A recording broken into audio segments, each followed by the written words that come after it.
Onyo, ayah mau bicara. Apa ya? Baru gitu. Iya ya. Kenapa ayah dengar Onyo tadi disuruh makan gak mau sama Omai? Dengar ya. Sakit lagi Onyo perutnya, jangan panggil ayah lagi. Ayah gak mau. Gak mau kalau Onyo gak nurut. Langsung Onyo. Iya ayah, tadi lagi asik nonton gitu. Gitu. Wow, Iya. marah juga bener marah. Iyalah kalau makan buat gue mah penting. Oh, apa Kadang alasannya? iya kadang dia suka. Iya Iya, lupa. kalau marahin gitu. Apa? Jangan panggil ayah, marahinnya tegas banget gitu kan. Ya buat aku gini kan setiap orang punya caranya. Iya. Jadi marahin itu bukan marahin yang menjadi sesuatu yang besar buat dia. Bukan yang nakutin gitu ya. Yang nakutin tapi adalah dia harus tanggung jawab. Lu punya kesibukan yang banyak tapi lu nggak makan. Gitu. Jadi kalau makanan itu dari sama bundanya dari rumah kalau pergi itu rentengan. Makan malam nyusul lagi diantar lagi. Enggak, pertanyaannya kalau takut dimarahin sama Ruben, mamanya ikut marah nggak? Enggak. Apa belain? Enggak diam. Diam. Oh, Diam. bener ya? Enggak benar. Karena takutnya mungkin Karena tidak mendukung. oh, Begitu juga kalau bundanya marah, gue juga nggak belain. diam aja gitu. Diam. Karena nanti gue nggak mendukung. Keren tuh, ayah Ruben. Langsung kita buka nomor 2 tadi ya. Ya. Polling ini pertanyaan nih, Pak. Hmm. Aduh, Pak. Remora dengan ikan hiu ada, aduh, berat amat. Remora dengan ikan hiu adalah contoh dari simbiosis A. Mutualisme, B. Komensalisme, C. Parasitisme. Siapa yang bikinnya? Dari sekarang. Aduh, Profesor yang bikin. Yang gue tau tuh mutualisme saling menguntungkan ya. Bukan lagi Gue pikir gue di Shopee suruh belanja. Suruh mikir. Oke, masih ada 10 second ya. Apa ini? Remora dengan ikan hiu contoh simbiosis, mutualisme, Ya. komensalisme, parasitisme. Waktunya habis. B. Oke, waktu habis. Jawabannya adalah wih, simbiosis komensalisme. Ada yang bisa tahu nggak komensalisme itu apa? Yang satu menguntungkan, yang satu tidak merugikan ya kalau nggak salah ya. Tidak diuntungkan tapi tidak merugikan juga. Lupa ya. Lagian. Lagi gue buat soal. Aduh, oke, ini pertanyaan ketiga ini umum nih Ya. gampang nih. Keadilan sosial bagi seluruh rakyat Indonesia adalah sila ke dari Pancasila. 5 lah. Wih, langsung dijawab. Mantap. Indonesia banget nggak gue? Yoi. Lagi polling, Nak. Polling apa lagi nih? Sekarang nomor 456. 456. 456. 4 dulu berarti? Ada. Belum ada pollingnya. Aduh. Ini pertanyaannya susah-susah nih. Oke, tadi pertanyaan umum udah dijawab, IPA udah dijawab, IPS tadi yang salah ya. Ya. Oke. Mau dibuka angka berapa? Pollingnya udah keluar. 5. Oke, masih polling 30 second, 456 kita tunggu ya. Oke, yuk Sobat Shopee juga jangan lupa share live ini ke siapapun yang kalian kenal karena kita bakal seru-seruan setiap harinya, banyak banget hadiah dan banyak banget bintang tamu yang akan kita ajak ngobrolin. Yes. Oke, ada 10 second lagi, kita tunggu nih. 9, 8, 7, 6, 5, 4, 3, 2, 1. Kita lihat. Oke, dibuka dari angka 5 dulu ya. 5, 6, baru 4. Oke. Oke, pertanyaannya nomor 5. Ya. Aduh, Ben, matematika tadi. 178 kali 93, aduh, malas gila. Memiliki hasil A. 16.554, B. 17.331, C. 16.234, D. Pasrah. Nggak ada deh. 178 178 kali 93. Untuk prank lah. Ini siapa yang bikin soal ini? Aduh. Coba lihat plannya. Waktu habis. A. 16554. 16.554. Coba Sobat Shopee nih. 178 kali 93. Kaliin aja pakai kalkulator. Benar. Oke, jawabannya tebak Ruben 16.554 Iya, ya. uang Benar saya. banget. Ben. Ruben anak mon ya. Bukan. Kok uang 1.000 aja bisa uang 1.000 hilang lagi gue bisa tahu. Nah, kalau itu salah satu. Benar, tapi katanya kan kalau bisnis harus detail, Ben, kan? Jadi jangan berpikir besar aja, tapi Iya. detail kecil tuh. Iya dong. Keren. Satu soal lagi nih, Kak. Tadi nomor berapa ya? Nomor 6 ya? Iya, boleh. Bahasa Indonesia. Aku ingin mencintaimu dengan sederhana adalah bait dari puisi milik A. Sapardi Djoko Damono, B. W. Rendra, C. Joko Pinurbo. Nah kalau ini gue cap-cip-cup nih. Cukup. Ini cap-cip-cup nih. Wes Rendra gue agak tahu bahasa-bahasanya. Bukan ya, ini ya. Iya bukan. Joko. Berarti tinggal A atau enggak C ini? 3. A. Cap-cip-cup. Cap-cup nih. A. Berarti Sapardi Djoko Damono. Oke, jawaban dari Aku Ingin Mencintaimu dengan Sederhana adalah bait dari puisi milik Sapardi Djoko Damono. Wow. Cap-cup aja bener. Rezeki nggak kemana. Nah, itu tadi ya, ini tes pengetahuan apa namanya, sekarang kita mau ngobrol-ngobrol lagi. Tadi kita udah ngomong soal usaha, istilahnya kita tadi ngobrolin Ruben dari casing, Iya. ini segala macam. Kita mau ngomongin Ruben sebagai seorang ya, sebagai seorang kepala keluarga. Iya. Oke. Ini ada apa nih? Apa namanya nih? Apa sih makna keluarga juga? Keluarga penting banget. Di saat lu tidak bisa melakukan apapun, ya buat gue, ketika orang juga tidak peduli dengan lo, orang tidak pernah mau tahu sama lo, ya keluarga masih mau tahu sama lo, dia masih peduli sama lo apapun itu. Jadi tidak ada alasan apapun buat saya, keluarga ya nomor satu. Iya harus. Jadi gue pulang kerja ya kalau nggak syuting lagi ya pulang aja di rumah. Jadi bukan nggak bergabung sama teman-teman, bukan. Tapi buat gue waktu gue udah singkat banget. Jadi kalau gue selesai kerja pun masih gue gunain waktu untuk teman-teman gue lagi, udah habis waktunya. Jadi gimana kalau ketemu teman-teman gue ya kalau mereka diundang di acara gue gitu. Oke Ben, tadi kan Ruben waktu kasih acting marahin orang Iya. galak. Gimana cara?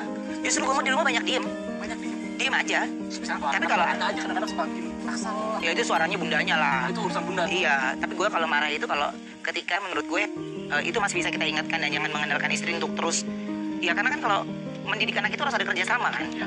Dari kita dan istrinya gitu. Jadi selama istriku juga mau berkomunikasi dengan baik, ya karena kan tiba-tiba gue kan dapat anak usia teenagers, ya yang berawal gue pikir gue agak santai menikmati polanya Thalia 3 tahun, 4 tahun, 5 tahun, ternyata gue langsung dapat 14 tahun. Itu dong pasti kan strategi nih. Wah beda, gue tuh belajar baca buku, terus nanya ke teman-teman gue yang anak-anaknya udah pada remaja, nanya ke senior-senior gue yang anaknya juga udah pada gede. Jadi cara menghandle teenagers itu memang gak gampang. Makanya saya sama Wenda itu tidak mau ada sentuhan orang lain untuk berkomunikasi dengan anak, kecuali psikolog. Jadi bener-bener pure. Iya, Ini ada harus. artikel nih. Bukti tegasnya Ruben Onsu pada putra angkat Sule sampai tanyai Bertrand Peto. Tertekan gak sih? Sampai segitu. Maksudnya saking tegas gitu. Bukan tegas, tapi menurut gue ada beberapa hal yang harus dikasih tahu. Ya, terkadang kayak misalnya sudah waktunya tidur, dia besok pagi harus sekolah, tapi masih nonton TV. Tapi nonton juga kartun. Yang memang sewajarnya ditonton oleh usia segitu ya. Iya, jadi kalau yang lain-lainnya ya buat gue jarang ya gue komunikasi gue sama Bertrand itu lebih banyak ke pekerjaannya dia. Bagaimana dia membagi waktu antara syuting dan kerja gitu. Karena menurut gue dia tidak boleh bilang syuting itu kerja. Nggak boleh, karena menurut gue syuting itu adalah menjadi impian dia dulu menjadi bintang. Jadi sekarang gue kadang kalau ditawarin acara baru, pasti gue selalu nyodorin anak gue. Gue maunya sama anak gue. Jadi terkadang ya mereka karena mau gue, jadi ya satu paket. By the way, anak-anak boleh main? Nggak boleh. Sama sekali nih Ben? Sama sekali. Atau ada waktu gitu? Oke, hari ini cuma 1 jam ya? Nggak boleh. Kecuali kelas online. Kelas online pun kita dampingin. Cici ada pendampingnya, ini ada pendampingnya. Gimana nih Ben? Dilarang Ya. main medsos, reaksi Bertrand Peto tak biasa, Sule pun dibuat kaku. Sama sekali nggak boleh? Enggak. Cuma sedikit pun. Gini. Tapi mereka pernah dong? Tak boleh dong. Enggak. Gue syukurnya punya 3 anak itu yang patuh aja semuanya. Terutama Onyo dan Cici yang sudah mengerti. Kalau yang kecil memang nggak mengerti. Tapi mereka mengerti. Ada survei nih kak. Survei apa? Oh, survei nih. Anak dilarang main sosmed, setuju apa enggak? Ini kan kadang-kadang ponakan gue juga kadang-kadang belum mampu dia mamanya kasih handphone. Tek. Iya. Dan dia anak-anak sekarang banyak yang kalau kasihkan main sosmed, kita ngomong tuh suka dicuekin loh. Bener setuju itu. Iya kan? Nah itu gimana sih menteri anak-anak supaya akhirnya nurut gitu kan? Kan kadang-kadang anak-anak tuh kalau kita lihat tuh polling, oh setuju banget anak-anak dilarang main sosmed ya. Yes. Gimana sih cara pendekatannya gitu Ben? Kan kadang-kadang kalau gue liat temen-temen gue, gue belum punya anak makanya jadi gue nggak tahu tuh gimana caranya. Mereka tuh kalau ketika sudah kehabisan apa, kan kasih. Nah ini lu bisa gitu. Ya karena banyak mainan kan. Lu banyak mainan. Terus lu banyak yang bisa dikasih ke dia gitu. Jadi kalau gue sama Onyo pertama kali ngomongin sosial media itu adalah dulu dia sebelum sama gue itu dia memang main, nonton dan rajin bacain komen. Jadi beberapa kali dia sering dulu ya, maksudnya murung, diem, terus tiba-tiba zaman dulu kan manggilnya kakak nggak mau nyanyi aja ayah, kakak nggak mau nyanyi gitu. Kenapa? Gue nggak ngerti apa yang menjadi pemicunya gitu. Tapi kan karena anak gue ini konsultasi ke psikolog dan yang lainnya, dia melaporkan hasil dari ini, ternyata dia pernah membaca komen gitu. Jadi dari situ langsung saya ngomong pelan-pelan, kalau Onyo mau berhasil, Onyo ikutin ayah, nggak usah pegang sosial media, nggak usah tahu apapun yang terjadi di luar sana. Setiap nyanyi kasih yang bagus. Setiap nyanyi kasih yang bagus. Jadi gue fokusnya kalau sama Onyo itu ya pada saat dia mau nyanyi, ya gue fokusin lagu apa yang dia mau bawain. Nih besok hari Senin dia ada nyanyi lagu Iwan Fals, itu pertama kalinya. Jadi gue terus di push gitu. Jadi punya caranya masing-masing. Dan Onyo menerima itu. Jadi ketika dia pernah ngeliat di mall, ibunya ngomong, anaknya begini aja. Anaknya komunikasi antara orang tua sama anak gitu. Iya. Ini sambil kesel kadang-kadang. Iya. Gitu kan. Gue nggak bilang itu nggak bagus sih. Gue nggak bilang itu nggak bagus. Tapi menurut gue kayaknya kalau gue enggak ya. Gitu. Sampai usia kapan ya? Mungkin Onyo sampai usia 17. Sampai memang mungkin. lo layak gitu ya untuk Iya. main media sosial ataupun internet. Sampai menurut gue secara fisik dan mentalnya dia siap. Karena mental bullying itu kan mengerikan, Tem. Oke lah sekarang. Iya, itu mengerikan. Tuh buat papa muda ya kan, ini tips yang keren banget dari seorang ayah Ruben ya. Istilahnya bisa loh ternyata, Iya. bukan melarang ya, apa namanya, ini sebetulnya yang kalau anak tuh ada waktunya nanti lah kalau kita Iya. main gadget, sosial media dan sebagainya. Nah ini ada apa ini, ada gambarnya. Sobat Shopee bertanya, ini biasanya kalau orang buka Google gitu ya, klik Ruben Onsu itu apa sih yang mau dicari? Iya. Gitu kan. Nah ayo Sobat Shopee, kira-kira kalau ketika mendengar kata Ruben itu biasanya apa sih yang kalian cari? Coba komen. Ada polling Udah ada polling lagi. 1 sampai 3. Wow. 1 sampai 3, ini udah ada, masih ada 20 detik. 20 detik ini ada beberapa 1, 2, 3, Iya. 7 poin ya yang biasanya orang dari ketika apa namanya dengar kata Ruben Onsu. Ada yang mungkin bisnisnya, karena kan sekarang bicara soal Ruben tuh orang sukses banget. Amin. Soal disipliner ya. Amin. Oke, tinggal 1 detik kita lihat nomor 2, 2, 3, 2, 1, 3 ya. Berarti nomor 2 dulu kita mulai. Susah nih. Kita buka nomor 2. Ruben Onsu dan istri berantem. Iya. Oh. Sobat Shopee bertanya, Ruben Onsu dan istri berantem. Masuk berantem? Ya kalau berantem mah normal. Berantem lucu kali Iya, ya tadi. enggak dong. Jadi ya kalau suami istri itu kan beda pendapat mah pasti wajar lah. Pasti hal anak, listrik, apa kebutuhan rumah tangga, ini normal gitu. Enggak mepet-mepet. Tapi kadang-kadang orang tuh suka apa ya, akhirnya ngambil kesimpulan, wah ini lagi perhara nih. Iya. Jadi ibarat artinya kalau itu ya normal aja tuh kayak gitu tuh. Oke. Kayak gila, lagi cari duit, jadi nongol-nongol. Ada aja ulahnya. Tapi nggak apa-apa, itu namanya harmonis tuh keluarga. Iya. Oke, kita nomor 3 ya. Ruben Onsu apa nih? Penglaris. Penglaris. Nah ini coba klarifikasi gitu. Penglaris. Enggak, itu kan gara-gara Ini pernah cerita nih. si itu yang pernah yang tahun lalu itu 29 kan ya. diceritain. Itu yang gue bilang, jejak digital kan nggak bisa hilang kan? Ya kan? Itu yang gue bilang kerennya dunia digital saat ini dan bahayanya dunia digital. Sesuatu yang negatif yang bukan terjadi dengan lo atau lo tidak melakukannya ya tetap nggak hilang. Yang ada pas. Itu menjadi headline dan headline berita itu menjadi pemicu juga sebenarnya. Gitu. Nah yang nomor 1. Ya. Oke. Penghasilan TV. Salah satu presenter termahal di Indonesia. Baru menang ya kan? Belum, masih nominasi di Indonesian Television Award. Ruben. Mm-mm. Ini nama Ruben tuh kalau kita ngomongin industri TV, apalagi ngomongin soal presenter, Ya. ada di top level kan. Amin. Gak tahu, ya kan yang menentukan itu kan dari pemirsanya, bukan gue nya. Kalau gue mah kerja aja, lakuin yang terbaik, fokus dengan yang gue kerjakan gitu. Jadi nggak pernah mikirin aneh-aneh Enggak, tuh. kayak gue ngerjain brownies, gue lagi gimana cara brownies. Iya gue bikin sukses aja cara itu. Gimana caranya? Karena gue ditantang pada saat itu sama Trans TV di jam siang yang orang-orang juga pada kriep-kriep matanya, pada ini semua. Tapi Jam gue, berat kan orang tuh bilang katanya. iya jam berat. Tapi lo harus hidupin penonton. Jadi ya gue fokus aja. Lagi bersihin acara itu. Mm. Pikiran bisnis. Enggak. Distract gitu sama. Enggak. Nah itu gimana? Karena gue langsung gini, gue kalau di mobil langsung gue bicara sama badan gue sendiri. Karena gue beda-beda TV kan. Ya. Jadi hal yang paling fatal adalah kalau lu salah menyebutkan stasiun TV. Lu TV mana, lu sebut TV mana. Itu fatal. Bahaya. Apapun itu. Tapi gue selalu gini, oke gue di Trans TV. Brownies itu udah. Jadi roh gue gaya brownies tuh keluar. Itu tiap hari. Iya. Ini kan setiap hari everyday itu semua begitu. Terus sore gue di acara apa? Oke ini acara apa? TV ini. Udah. Gue butuh waktu 15 second untuk masukin roh gue. Untuk Hanya 15 second? Ya 15 second. Untuk gue ngobrol sama badan gue sendiri. Ini gue lagi ada di TV ini gitu. Dan itu ya sama kayak lu main sinetron sebenarnya, berubah karakter. Karena karakter gue di TV, di talk show ini mesti lebih centil, lebih ini. Kalau gue diem aja ratingnya turun. Salah. Jadi Iya, serba salah. bener. Iya. Sesuatu kayak kita lakukan adalah fokus. Nah, tadi kan kita datang saya bawa kotak. Ya. Nah, ini harus dibuka. Neng kotak ini. Lagi sibuk kayaknya. Oke. Apa sih ini kotaknya? Coba Ben, buka boleh Ben. Coba tebak kotak apa nih yang dikasih sama Shopee buat Ruben?